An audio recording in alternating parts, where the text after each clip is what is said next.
Sir, त्याच अनुषंगाने मला एक प्रश्न विचारायचा आहे. म्हणजे एक हायपोथेटिकल क्वेश्चन आहे. आता लेट्स अज्युम की मी 200 ची डिमांड दिली, मला 200 एरिया एक्स्ट्रा हवा आहे. ओके, त्या बेसिसवर तुम्ही रिस्क अनालिसिस केलं, नंतर फायनान्स किती लागणार ही सगळी स्ट्रॅटेजी तुम्ही फॉर्म केली आणि नंतर फायनान्शियल इन्स्टिट्यूट्सला तुम्ही अप्रोच केलं. पण हे सगळं झाल्यानंतर माझी डिमांड जी आहे ती म्हणे नको, मला आता काहीच नको आहे.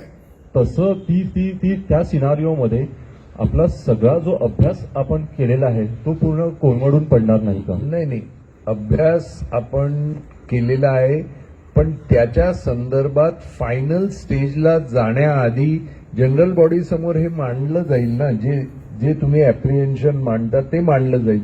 पण जनरल बॉडी त्या पद्धतीनं निर्णय घेईल. उदाहरणार्थ काही सोसायट्यांनी त्यांच्याकडून 20,000 रुपये ऍडव्हान्स घेतलेले आहेत की आता सुरुवातीला नाही घ्यायचे, आत्ता अजिबात घ्यायचे नाही.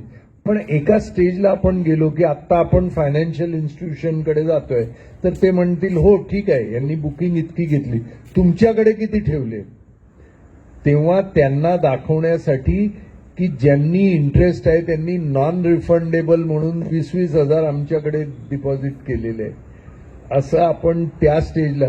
पण ते कोण निर्णय घेणार? मी नाही घेणार.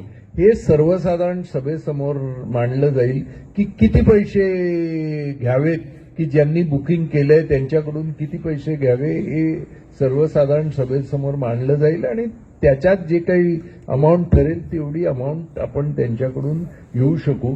आणि ती अमाऊंट आपण खर्च करणार नाही.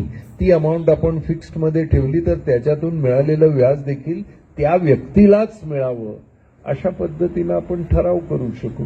पण त्यातून त्यांचा सिरियसनेस लक्षात